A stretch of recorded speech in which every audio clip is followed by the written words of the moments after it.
palabra de Dios, hermanos, en el libro de Filemón, ¿verdad? Que es un libro que está justamente después de Tito y antes del libro de Hebreos.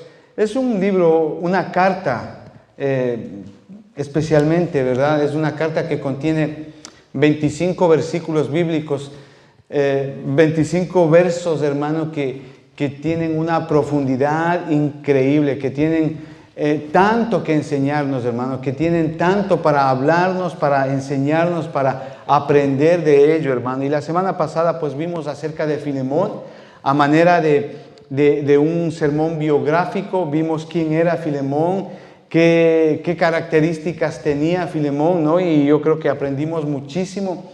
Pero en esta carta que Pablo escribe a su amigo amado llamado Filemón, también hay otro personaje que justamente se llama Onésimo. Onésimo, este hombre era esclavo de Filemón.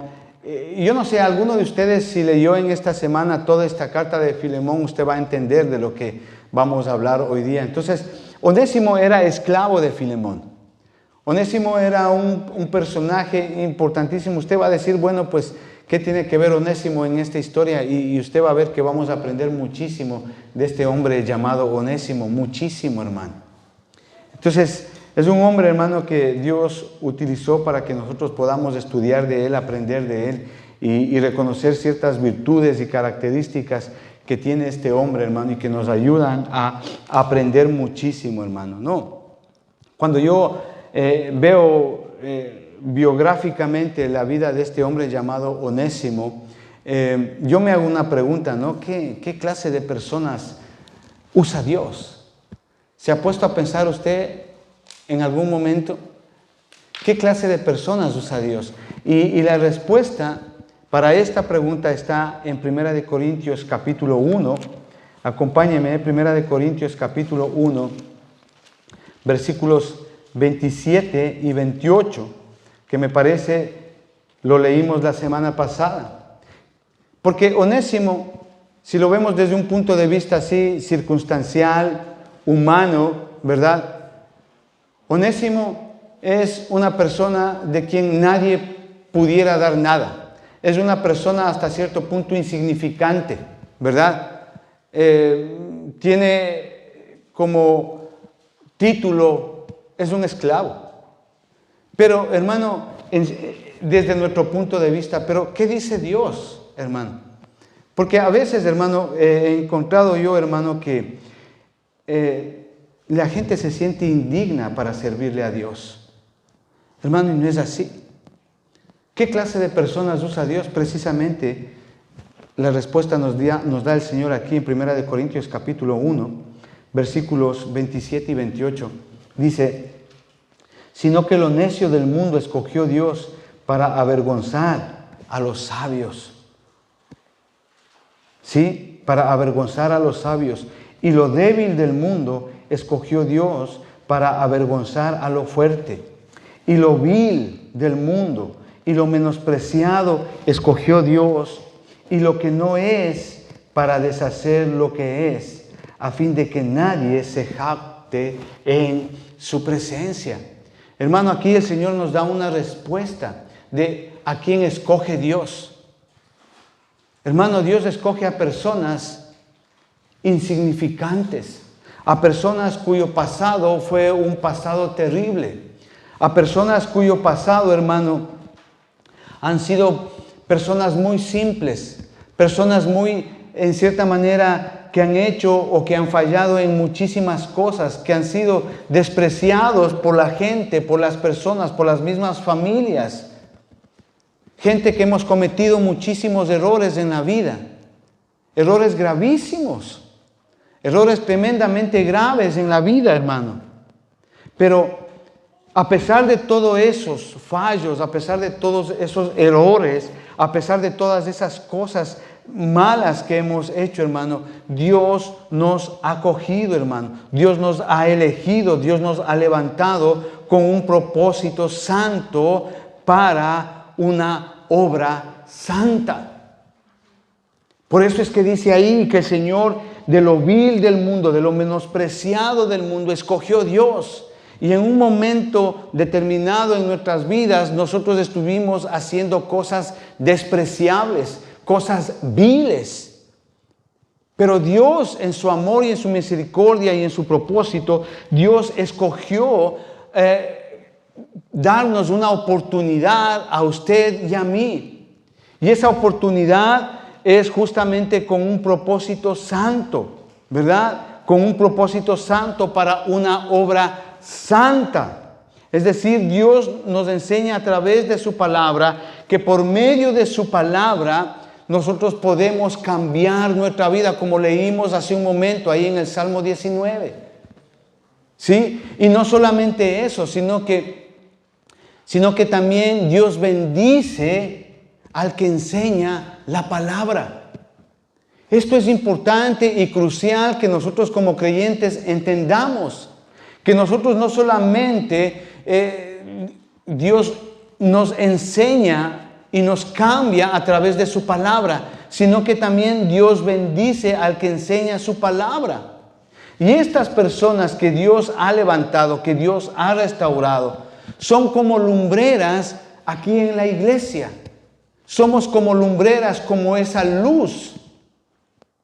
No solamente aquí en la iglesia, sino también en nuestros trabajos, en las universidades, en los colegios, con nuestra familia, donde quiera que vayamos. Somos como esa lumbrera, hermano. Es decir, Dios nos utiliza y nos ha dado un propósito y una misión a cada uno de nosotros, aunque a veces nos sintamos demasiado ordinarios. No es así. Y eso es lo que muchas veces pasa con muchos hermanos en el Señor. Que regresamos a ver hacia atrás y vemos y decimos, no, es que yo hice esto, yo hice este otro, y yo creo que Dios no me ha perdonado, y yo creo que no le puedo servir a Dios. No es así. Dios nos utiliza y nos ha escogido justamente para un propósito santo. Y ese propósito santo es que hagamos su obra santa. Por eso es que Dios, como leímos la semana pasada, nos ha redimido, nos ha justificado para justamente hacer y cumplir ese propósito santo. Por eso ahí en Romanos capítulo 1 y versículo 16, vamos a entender un poquito más acerca de lo que estamos hablando. Romanos capítulo 1 y versículo 16 dice... Mire lo que dice, justamente hablando de lo que dice la palabra de Dios. Dice, porque no me avergüenzo del evangelio, dice. O sea, Dios bendice su palabra. La palabra de Dios tiene poder, es perfecta, como veíamos hace un momento ahí en el Salmo 19. La ley de Jehová es perfecta, es limpia, es pura. Tiene el poder de cambiar el alma. Alumbra nuestros ojos. Sus preceptos son perfectos. ¿Verdad? Entonces ahí dice, mire, por eso es importante que entendamos esto, que Dios no solamente bendice su palabra, sino que también Dios bendice al que enseña su palabra. Y miren lo que dice ahí, porque no me avergüenzo del evangelio. Y ahí da la explicación y dice, ¿por qué? Está dando la explicación a esto de por qué Él no se avergüenza de predicar, de enseñar la palabra de Dios. Dice, porque es poder de Dios. Es poder de Dios. Hermano, la palabra de Dios, el evangelio de Jesucristo es poder de Dios. No tiene nada que ver con algo intelectual, no tiene nada que ver con el conocimiento de los hombres, no tiene nada que ver con filosofías, no tiene nada que ver con el entendimiento, la experiencia que pueda llegar a tener un hombre en su vida. La palabra de Dios dice es poder de Dios, el evangelio es poder de Dios, es decir que es sobrenatural, no es de aquí, no es de este planeta, no es invención del hombre, no es producto de la experiencia del hombre, no es producto de la intelectualidad del hombre, no es producto del conocimiento del hombre, es y viene de Dios, es celestial, es divino, es espiritual. El evangelio por eso es que tiene poder, porque es Dios mismo actuando por y a través de su palabra.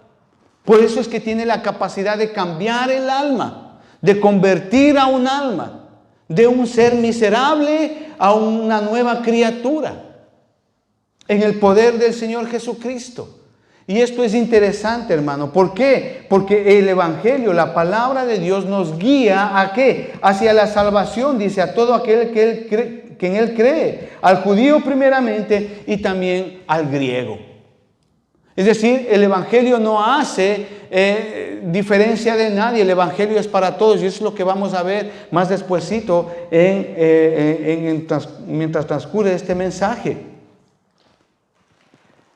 ¿Qué tiene que ver esto con Onésimo? Con el que vamos a ver hoy acá, de vuelta al libro de Filemón. ¿Qué tiene que ver con lo que estamos hablando de este tema con Onésimo, hermano? ¿Por qué? ¿Por qué, hermano? Porque el relato que está aquí en el libro de Onésimo, en la carta de Filemón, se menciona a este hombre llamado Onésimo. Una carta privada, muy particular que veíamos la semana pasada, ¿verdad? Una carta donde Pablo muestra su corazón a su amigo amado, a Filemón, pero también él muestra el corazón que tiene con respecto a otro hermano amado, que es Onésimo. Entonces, ¿quién era Onésimo? Vamos a ver asimismo, a manera de un mensaje biográfico, vamos a ver quién era este hombre llamado Onésimo. Si nosotros nos vamos al libro de Colosenses, capítulo 4, versículo 8 y 9, vamos a ver quién era este hombre Onésimo. Ahí nos menciona de quién era este hombre Onésimo. Me parece que esto lo vimos la semana pasada. Dice así, Colosenses capítulo 4, versículos 8 y 9. Dice, el cual, está hablando Pablo, dice, el cual he enviado a vosotros para esto mismo, para que conozca lo que a vosotros se refiere y conforte vuestros corazones. Dice, con Onésimo, amado y fiel hermano, que es uno de vosotros. Todo lo que acá pasa, él os hará saber. Es decir, Pablo aquí está hablando de un hombre llamado Onésimo, amigo y fiel y amado. Él está refiriéndose justamente a la iglesia de Colosenses. Es decir, que este hombre que aparece en la carta de Filemón llamado Onésimo era de la ciudad de Colosas. Y Pablo afirma que él va a la iglesia de Colosas, que él está en la iglesia de Colosas, que él es parte de la iglesia de Colosas. Y no solamente eso, sino que es amado y fiel. Es decir, Pablo ama a este amigo y Pablo da a notar una característica, un atributo muy bueno acerca de este hombre llamado Onésimo, que es fiel, dice, amado y fiel. Pero veamos ahí en el libro de Filemón, ¿quién más o qué más era este hombre llamado Onésimo? Veamos el versículo 16. Ahí en Filemón. Dice, está hablando Pablo, ¿no? Y dice, no ya como esclavo, le está pidiendo a Filemón que le reciba a este hombre Onésimo, ¿no? Versículo 15, del 12 al 15 usted puede leer eso. Pablo le está pidiendo a Filemón que le reciba a este hombre llamado Onésimo. Pero, ¿cómo pide que él le reciba? Le dice, no ya como esclavo. Es decir, que Onésimo era esclavo, ¿verdad? Y Pablo le está pidiendo a Filemón que ya no le reciba como esclavo. Eso implícitamente nos enseña que Onésimo era esclavo. Dice, sino como más que esclavo, como hermano amado mayormente para mí, pero cuanto más para ti, tanto en la carne como en el Señor. Es decir, que Onésimo era un esclavo y era esclavo de Filemón. Entonces Pablo le dice, oye, por favor, ya no le recibas como a esclavo, sino como más que a esclavo, como a hermano en Cristo, le dice, ¿no? Ahora, esta palabra esclavo, hermano, yo sé que la hemos estudiado mucho acá en la iglesia, ¿sí?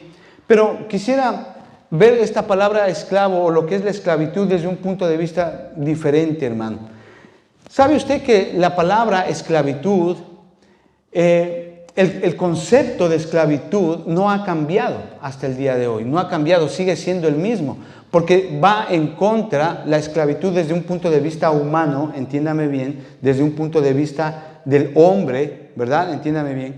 Esta palabra esclavo, esclavitud, no ha cambiado en los últimos 6,000 años. Sigue siendo lo mismo. ¿Por qué? Porque va y tiene que ver en contra de la dignidad del hombre, en contra de la humanidad del hombre. ¿Sí? Y usted va a entender por qué le digo esto, hermano, porque si estamos viendo ahí en el versículo 16 que Onésimo era esclavo en el Imperio Romano, cuando se escribió esta carta, se calcula que más o menos había 60 millones de esclavos en el Imperio Romano. O sea, esto es algo brutal, hermano. Tal vez nosotros no entendemos en realidad el concepto de esclavitud que había en ese momento, en ese tiempo que se escribió esta carta. ¿Sí? Es impresionante, hermano, hablar de más de 60 millones de esclavos en el Imperio Romano es algo brutal, es algo impresionante, ¿verdad? Hoy, dando gracias a Dios, en esta época, en esta era, en los últimos 100 años, prácticamente no podemos hablar de esclavitud como se lo hacía en el Imperio Romano o en los imperios antiguos, ¿verdad? Pero cuando se escribe esta carta, nosotros debemos de entender que el imperio que dominaba todo el área del Medio Oriente, todo el área de Palestina, parte de África, toda Europa, hasta España y un poquito acá en Inglaterra, la parte sur de Inglaterra, los romanos dominaban toda esa área. Y obviamente habían 60 millones de esclavos. Eso es impresionante, hermano. Ahora, hablando un poquito desde este punto de vista, desde este contexto, hermano, la esclavitud en el Imperio Romano era tan importante que prácticamente llegó a ser una institución.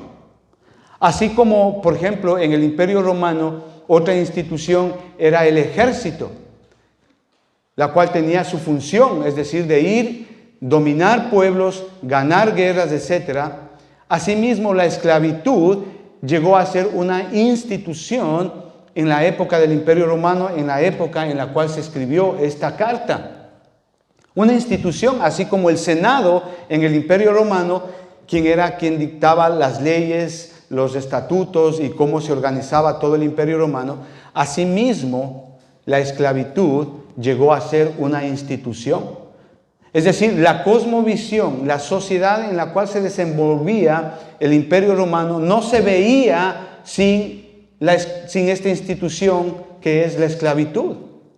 Hermano, la esclavitud realmente era tan importante en el Imperio Romano que llegó a ser una institución muy importante. Es decir, fue realmente la maquinaria que movía y que hacía que se desarrolle y se desenvuelva el Imperio Romano.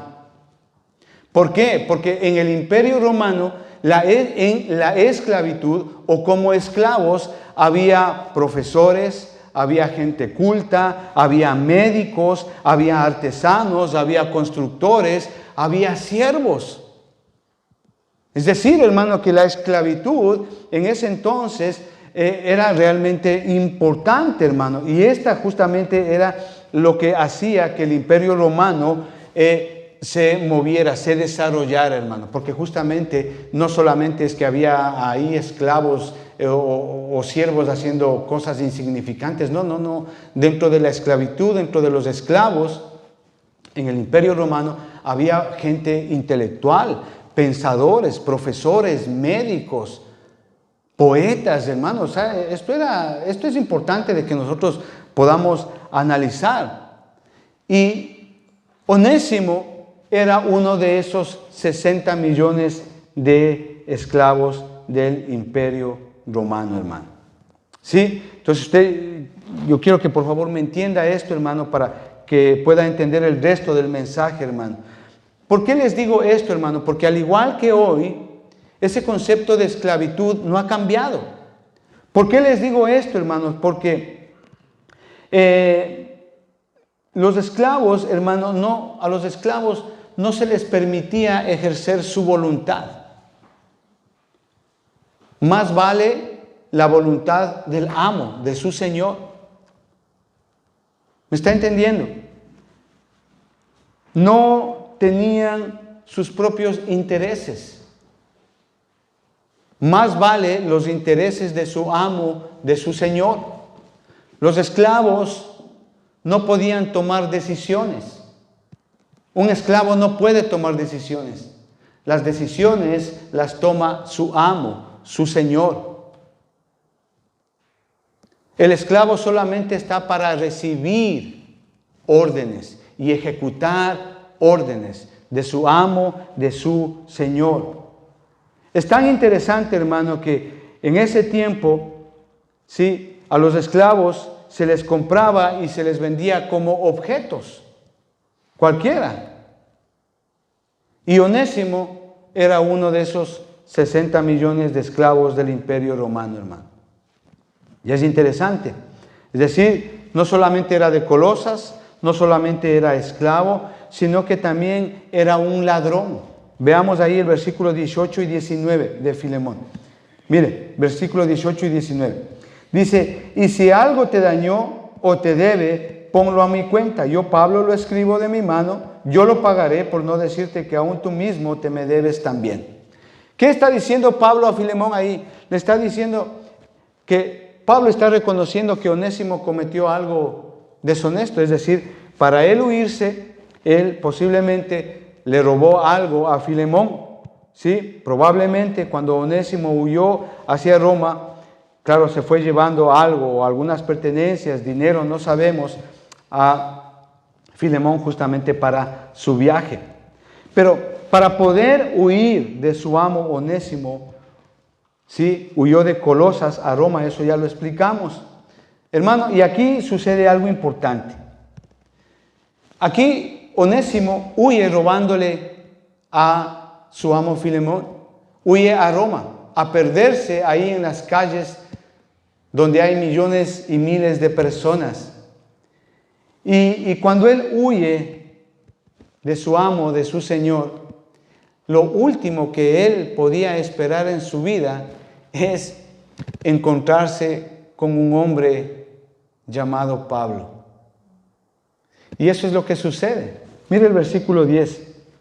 Dice, yo te ruego por mi hijo Onésimo, a quien engendré en mis prisiones. Esto es interesante, hermano. Mire lo que está haciendo Onésimo. Onésimo dice, él reflexiona en un momento de su vida y dice, bueno, no me gusta vivir esta vida, estoy cansado sirviéndole solo a este señor, a este Filemón, no me gusta, no quiero obedecerle, no quiero esta vida.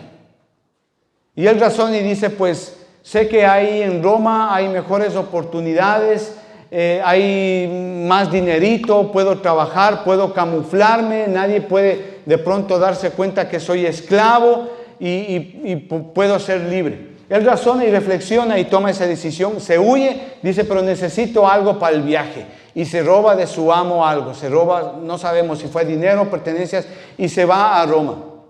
Pero es interesante que aquí, en medio de tanta gente, en medio de tantos esclavos, este hombre Onésimo se encuentra con un hombre llamado Pablo. No nos dice aquí la palabra de Dios si ellos se encontraron en la calle o se hicieron amigos en la cárcel. Porque Pablo también estuvo preso ahí, en Roma. Pero algo sí nos dice aquí. Te ruego, dice, por mi hijo Onésimo. Es decir, Pablo le considera a Onésimo como su hijo espiritual. Dice, a quien engendré en mis prisiones. Qué importante es esto entender, hermano. Qué importante. Onésimo conoce a Pablo. Y si alguien está huyendo de su Señor, lo último que podemos esperar, hermano, es que usted y yo nos hayamos encontrado con un hombre como Pablo. Y yo creo que en ese sentido, todos los que estamos aquí y los que están viendo este video, en algún momento de nuestra vida fuimos como Onésimo. Que huimos, que estábamos huyendo, ¿verdad? De algo, de problemas, de situaciones difíciles. ya no sé qué hacer con mi vida.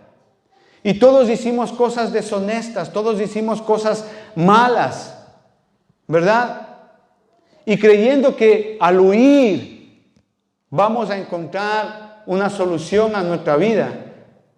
Hermano, yo le doy gracias a Dios, porque todos los que están aquí presentes hoy, aquí en la iglesia, algún día se toparon con un hombre como Pablo y les predicó el Evangelio. Y eso nos ha sucedido a usted y a mí. Estábamos huyendo, haciendo cosas malas, haciendo cosas deshonestas. Y dando gracias a Dios, nos encontramos con un hombre llamado Pablo. Y por eso tenemos que darle gracias a Dios. Y eso es lo que le pasó a Onésimo. No sé cómo ellos, hermanos, se conocieron, pero lo que sí está claro es que Pablo le testificó de Cristo y pasó de ser un esclavo a ser un hermano en la fe. Y no solamente eso, sino que Pablo va un poquito más allá y le trata como a hijo. Como a hijo. Qué lindo, hermano. Qué lindo saber esto. Entonces, hermano, vemos que ahí este hombre llamado Onésimo ya no es esclavo, sino es un hermano en Cristo, hermano en la fe. Pero Onésimo, hermano, aquí tenemos que ver, hermano, que cuando Onésimo se convirtió, no dejó de ser esclavo de Filemón.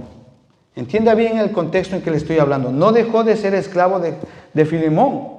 O sea, ¿por qué? Porque dentro de la cosmovisión de esa época con respecto a la esclavitud, hermano, la sociedad romana en ese tiempo, hermano, no podía concebirse sin no tener esclavos. Es como, por ejemplo, hoy. Hermano, hoy en este año 2020 es una sociedad, hermano, que usted y yo no podemos concebir esta sociedad sin el uso de las redes sociales.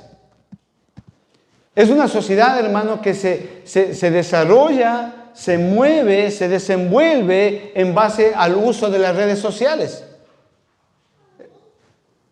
Entienda bien, hay un apagón aquí.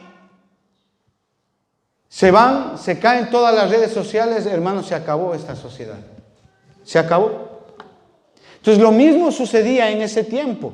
No se podía concebir esa sociedad romana en ese tiempo sin la esclavitud.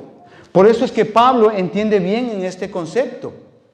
Y Pablo enfoca bien este concepto. O sea, en el contexto en que estamos viendo. Es decir, Pablo entiende que Filemón sigue siendo el amo de Onésimo.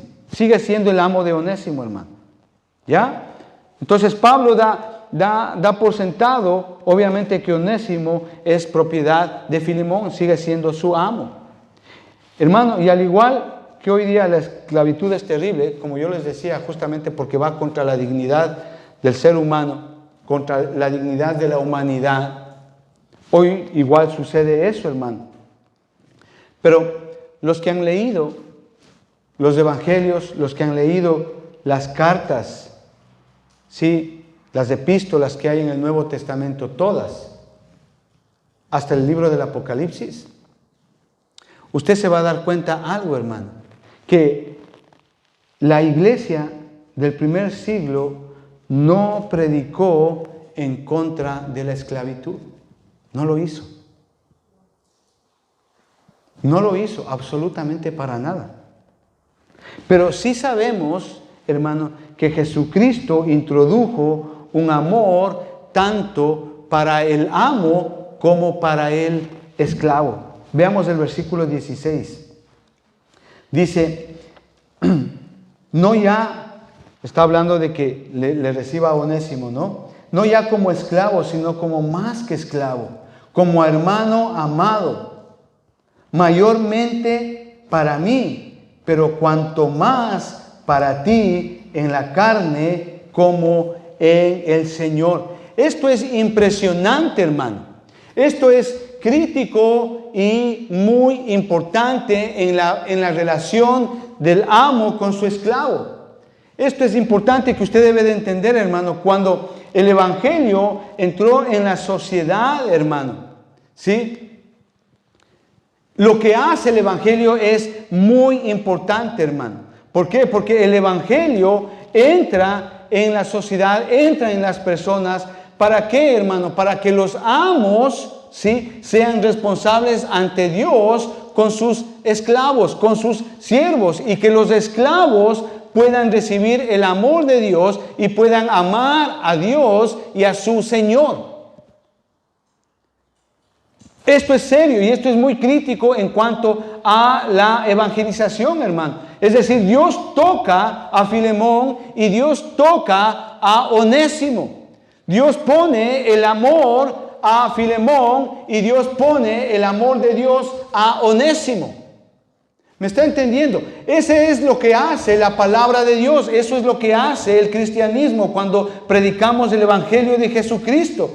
Que el Evangelio de Jesucristo, el cristianismo, hermano, introduce una nueva manera de vivir, una nueva manera de amar, rompiendo justamente las barreras que han sido puestas por los hombres. Y una de esas barreras es justamente el concepto humano de esclavitud.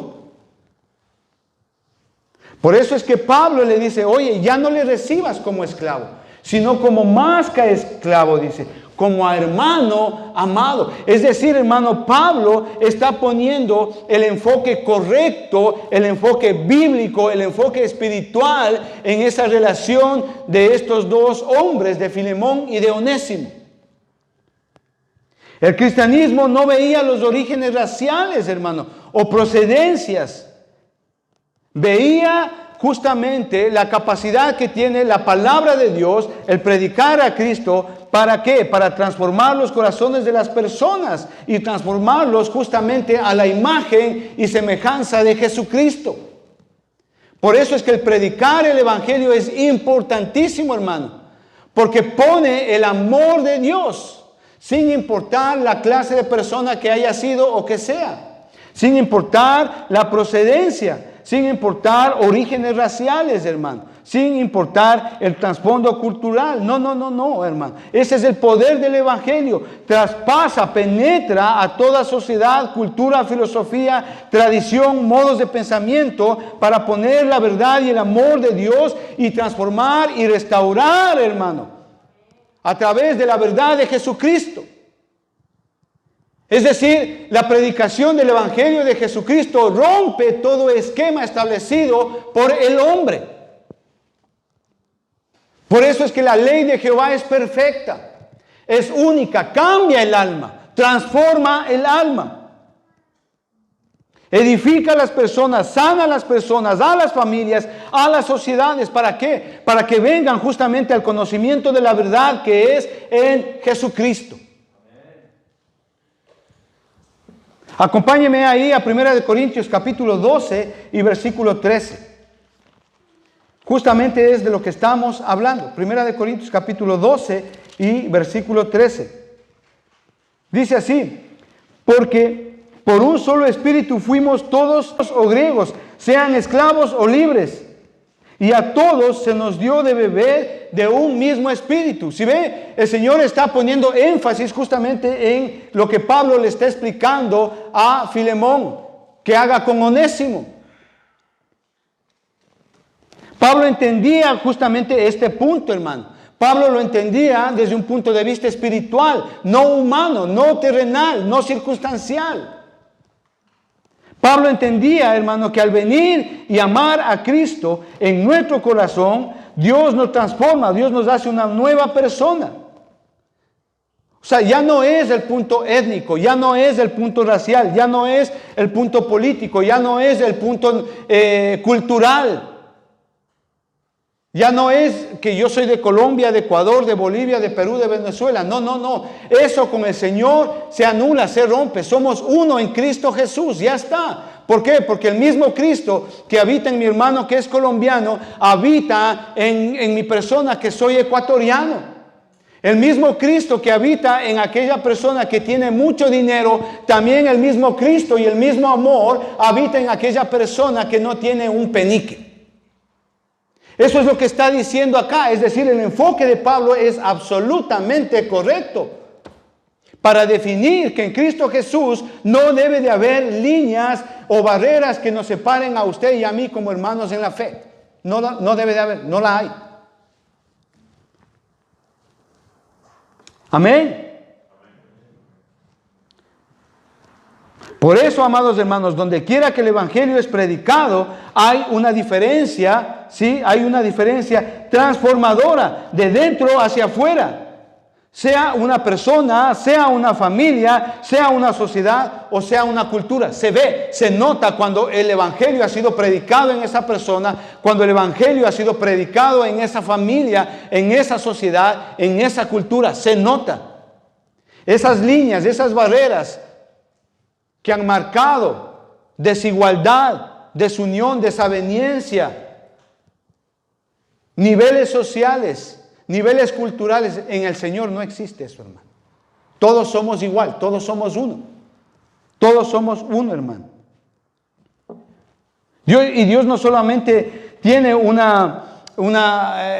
plan para nosotros, sino que en ese sentido usted y yo llegamos a ser una sola familia en el Señor. Por eso es que en Juan capítulo 1 y versículo 12, ¿qué dice, hermano? Que cuando le recibimos a Jesucristo, usted y yo somos llamados hijos de Dios. Es decir, Dios pone énfasis no en lo que usted tiene o en lo que usted posea, en su procedencia, en su raza, en su color. No. Dios pone énfasis en lo que hay en nuestro corazón. Y eso es Jesucristo. Por eso llegamos a ser una sola familia en Jesucristo. Juan 1:12. Nos dio potestad de ser llamados hijos de Dios. Hijos de Dios, hermano. Es decir, no importa nuestro trasfondo, no importa lo que hayamos hecho en el pasado, no importa las cosas terribles que hayamos hecho en el pasado, no importa la raza de la cual procedamos, no importa el color de piel que tengamos, no importa la cultura de cual vengamos, no importa el país del cual nosotros procedamos, hermano, todos somos al final una misma familia, la de Dios, la del Señor. Somos una misma familia. Veamos el versículo 15 y 16. Porque quizá, dice, para esto se apartó de ti por algún tiempo, para que lo recibieses para siempre, ya no como esclavo. Es decir, el enfoque de Pablo es espectacular. Dice, ya no como esclavo. Él está justamente apelando, ¿sí?, a la verdad de la palabra de Dios, al evangelio predicado, a que tanto Filemón como Onésimo tienen una misma naturaleza, que es la de Jesucristo.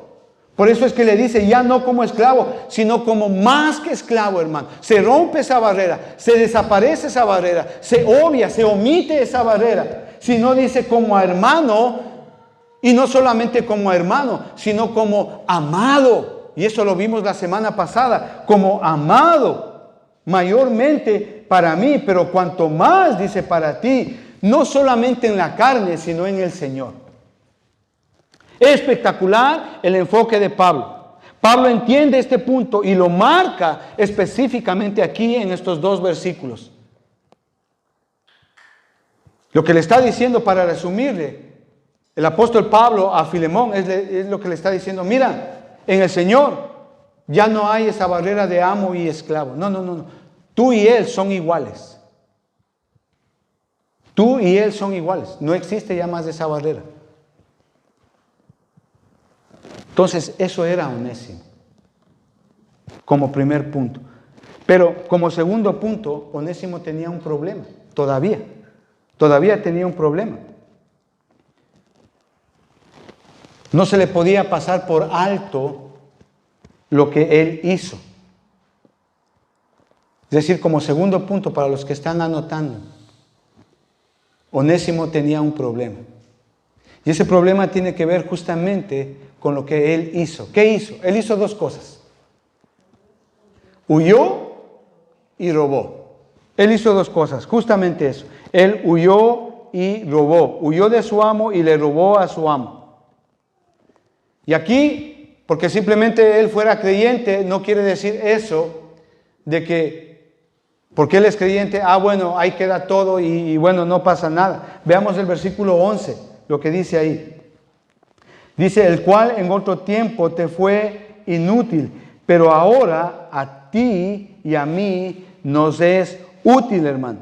¿Qué es lo que está haciendo Pablo acá? Pablo está justamente intercediendo y da a conocer la nueva naturaleza de Onésimo. Sí, hay que reconocer. Onésimo hizo 2 cosas malas, pero Pablo intercede por Onésimo. Aquí yo abro un paréntesis, hermanos. Onésimo, en realidad, es un nombre calificativo que se les daba a los esclavos en general en aquella época. Me explico. Por ejemplo, aquí en la iglesia hay un hermano que es carpintero, ¿sí? ¿Verdad? Pero su nombre es Henry. Pero nosotros le llamamos el hermano carpintero. Pero realmente su nombre es Henry. Lo mismo sucedía en aquel tiempo. A los esclavos que eran buenos, se les llamaba Onésimo.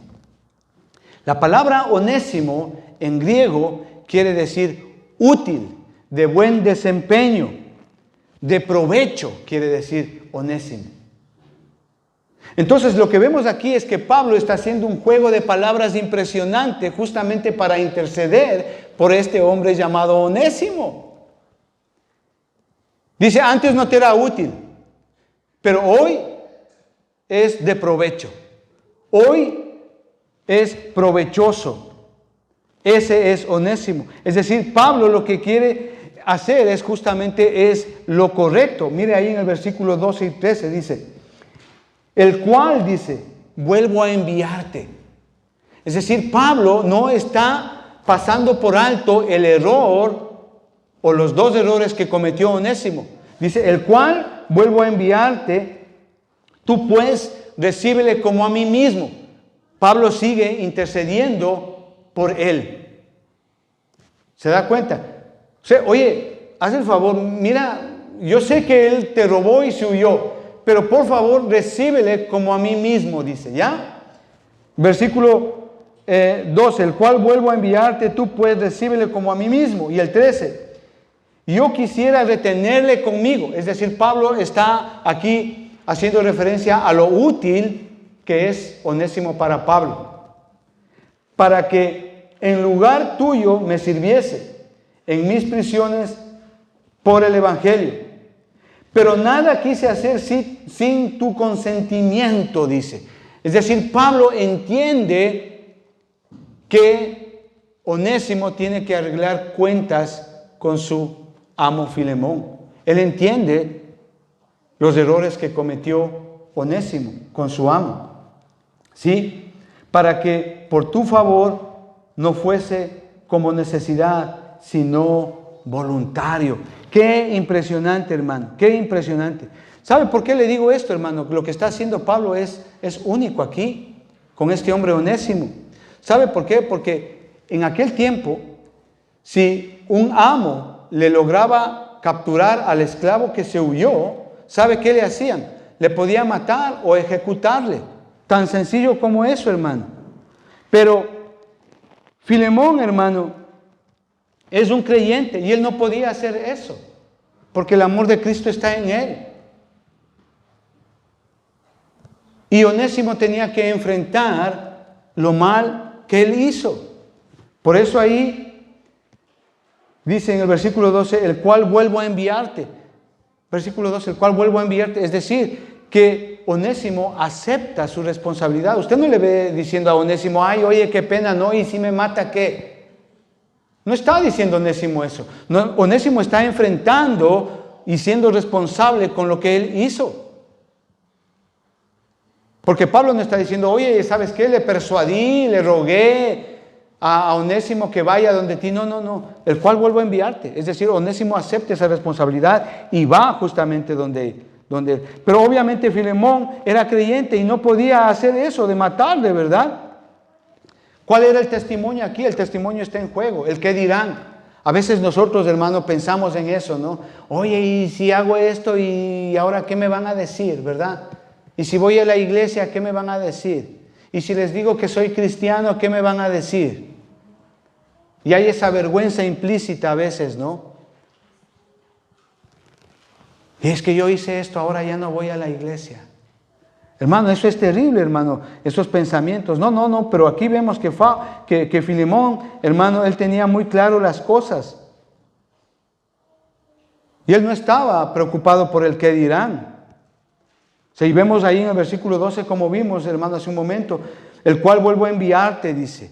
Es decir, la determinación de Onésimo era grande por regresar, ¿sí?, a su antiguo amo, que era Filemón. Pero vemos ahí lo importante de ser un mediador. Lo que Pablo está haciendo, hermano, es importante, hermano. O sea, el problema de ser capturado, hermano, y cuando les capturaban, les ponían a veces una F aquí en la frente, que significa fugitivo. Les marcaban para toda la vida. Pero Dios siempre tiene un propósito grande en esto, hermano, con sus hijos. Y Dios obra en todo esto, hermanos. Y ese era el problema de Onésimo, que él tenía que enfrentar y ser responsable con lo que él hizo. Pero como tercer punto, hermano, vemos la libertad de Onésimo. Mira, les estoy diciendo todo esto porque el mensaje en realidad es muy poquito hoy día. Es una reflexión muy poquita. Pero el contexto, la introducción, para que usted entienda lo que le voy a decir al final, hermano, es impresionante. Por eso yo quiero que usted esté claro en el contexto que hay en todo esto, hermano. Entonces, como tercer punto, la libertad de Onésimo. Entonces, Pablo aquí, hermano, es espectacular porque él justamente y muy inteligentemente al escribir esta carta personal, él lo hace de una manera muy importante y muy impresionante, hermano. ¿Por qué? Porque Pablo apela a su posición como anciano ahí en el versículo 9. Miren lo que dice, apela por Onésimo. Versículo 9, más bien dice, te ruego por amor, siendo como soy, Pablo ya anciano. Mire, él no apela, él no saca a relucir su autoridad apostólica, no. Él lo hace desde otro punto de vista, igualmente efectivo. Él apela a su edad. Él dice, ya es anciano. Oye, miras mis canitas, hágame caso. Eso es lo que le está diciendo Pablo a Onésimo. Apela, dice, justamente por su posición ahí como anciano, ¿no? Pero también ahí veamos el versículo 13 y 14. ¿Qué dice? Yo quisiera realmente conmigo para que en lugar tuyo me sirviese en mis prisiones por el Evangelio. Pero nada quise hacer sin tu consentimiento, para que tu favor no fuese como de necesidad, sino voluntario, dice. Es decir, lo que Pablo está haciendo es que le está rogándole a él, apelando a su sentimiento, a lo que él es, y pueda salir a favor justamente de Onésimo. Dice, yo lo que le está diciendo es, yo no tengo derecho sobre él, pero haz tú lo más conveniente. Eso es lo que le está diciendo Pablo a Filemón. Ahora veamos el versículo 19, hermanos. ¿Qué dice ahí? Dice, yo, Pablo, lo escribo de mi mano. Yo lo pagaré. Por no decirte que aún tú mismo te me debes también. Lo que Pablo está haciendo aquí es espectacular, hermano, porque Pablo está utilizando un argumento espectacular. Pablo lo que está haciendo aquí es dos cosas. Pablo le está diciendo, ok, si él te robó, yo me hago responsable, yo te pago. Es lo que vimos la semana pasada, la doctrina de la imputación. Pero Pablo, aquí en el versículo 19, en la parte B, le está poniendo y le está sacando a relucir algo que pasó entre él y Filemón, entre Pablo y Filemón. Mira el versículo 19, ponga atención, dice, la parte B, dice, por no decirte que aún tú mismo te me debes también. ¿Qué es lo que le debe Filemón a Pablo? Esa es la pregunta aquí. ¿Qué es lo que le debe Filemón a Pablo? La respuesta es muy simple, su alma. Su alma, hermano, su alma. Lo que Pablo le está diciendo, oye, tú estás y eres lo que eres porque Dios me utilizó para salvar tu alma. Y Pablo lo que le está diciendo, oye, ahora sé tú agradecido y haz lo mismo con Onésimo. Eso es lo que le está diciendo ahí. Haz lo mismo con Onésimo. Versículo 21. Te he escrito confiando en tu obediencia, sabiendo que harás aún más de lo que te digo. Es decir, Pablo lo que le está diciendo, oye, si tú eres salvo, si tú entiendes, si tú estás en una iglesia, es porque Dios algún día me utilizó a mí para predicarte el evangelio y que llegues al conocimiento de Jesucristo. Y si eres lo que tú eres hoy día, es gracias a que Dios me utilizó. Haz pues lo mismo con Onésimo. Yo no sé si eso les está hablando a ustedes, pero a mí me habla mucho, hermano. A mí me habla mucho personalmente. Porque alguien algún día me habló de Cristo. Y los que están aquí, los que están viendo, alguien algún día les habló de Cristo a ustedes. Les predicó el evangelio.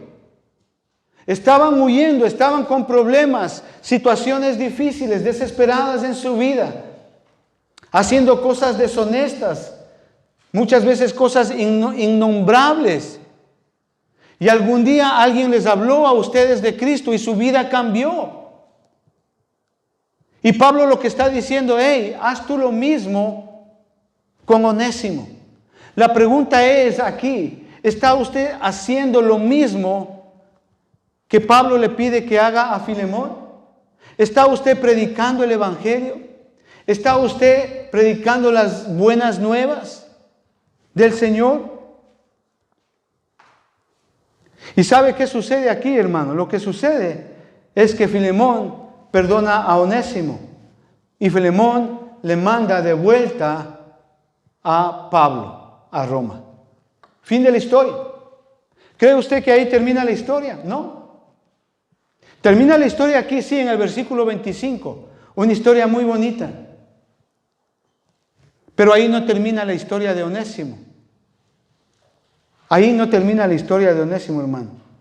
50 años después de este evento, de que se escribe esta carta, 50 años después, un hombre llamado Ignacio, que era llevado de Antioquía a Roma a ser ejecutado.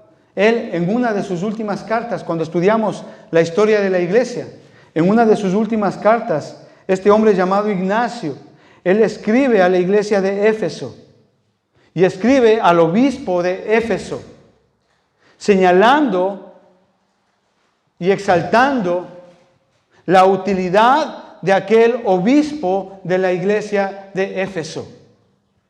¿Quién era ese obispo? Un hombre llamado Onésimo. Onésimo fue el obispo de la iglesia de Éfeso. Así que Onésimo, hermano, el esclavo fugitivo y ladrón que pensó huir de su amo, que pensó huir de su señor a la ciudad de Roma y camuflarse en medio de tanta gente, encontró a un hombre llamado Pablo, quien le predicó y le testificó de Jesucristo. Y este hombre Onésimo vino a ser un hermano en la fe.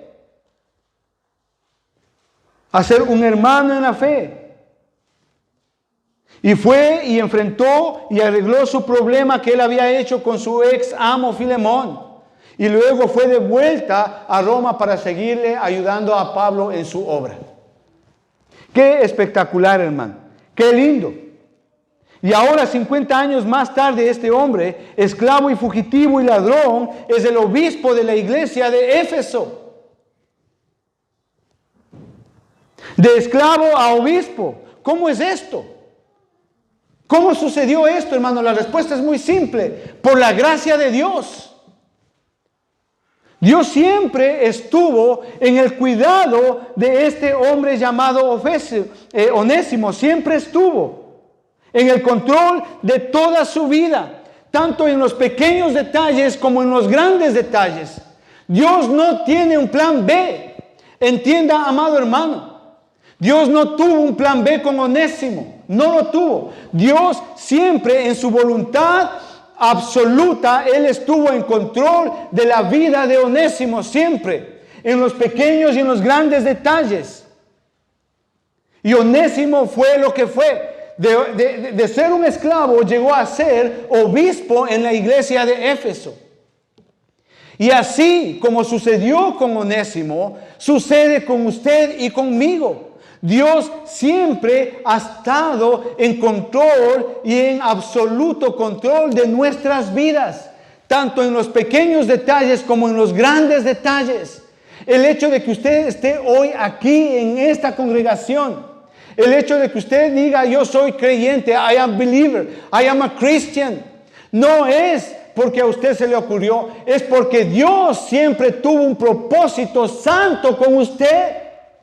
Y lo mismo que ocurrió con Onésimo ocurre y ocurrirá y está ocurriendo con usted en sus vidas. No importa si usted fue esclavo del pecado, Dios le libera de ese pecado, porque hay alguien quien pagó la falta que usted cometió. Hay alguien quien intercedió para que usted venga a ser cristiano.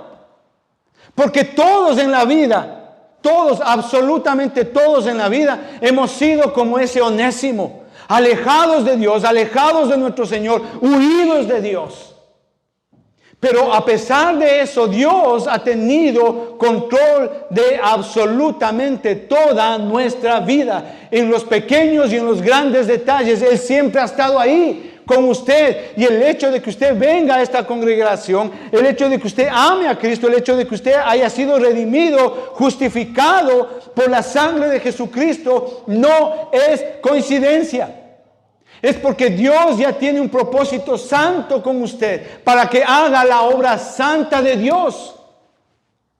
Eso tiene que entender usted, amado hermano, amada hermana, que no es coincidencia, hermano.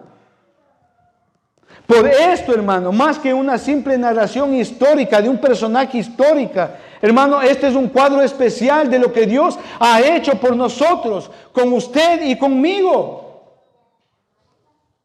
Recuerde quién le habló de Cristo a usted. Era ese Pablo. Recuerde cuando usted estaba huyendo de su Señor, de su amo, de su Dios, haciendo cosas deshonestas.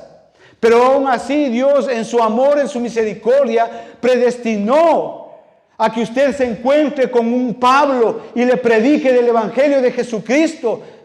Y por medio del poder de su palabra usted llegue a ser una nueva criatura.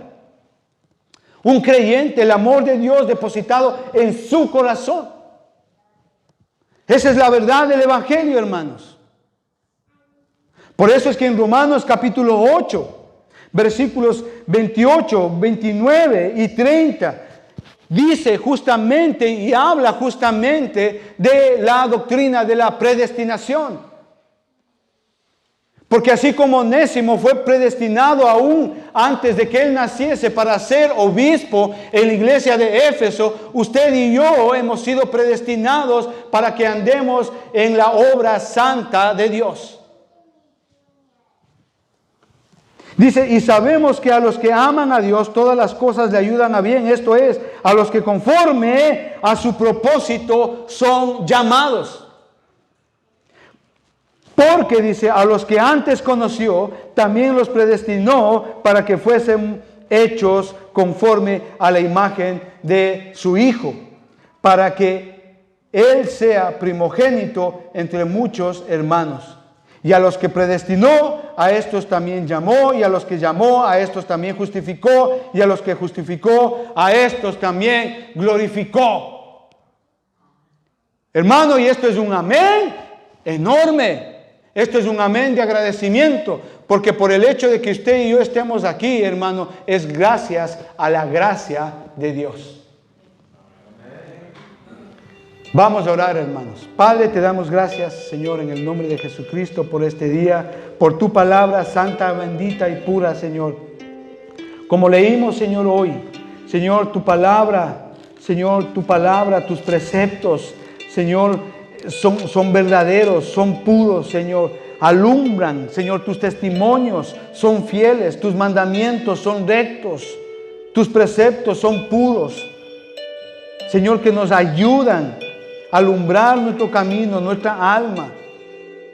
Te agradecemos por ello, Señor, porque en tu misericordia tú nos escogiste, así como este hombre llamado Onésimo.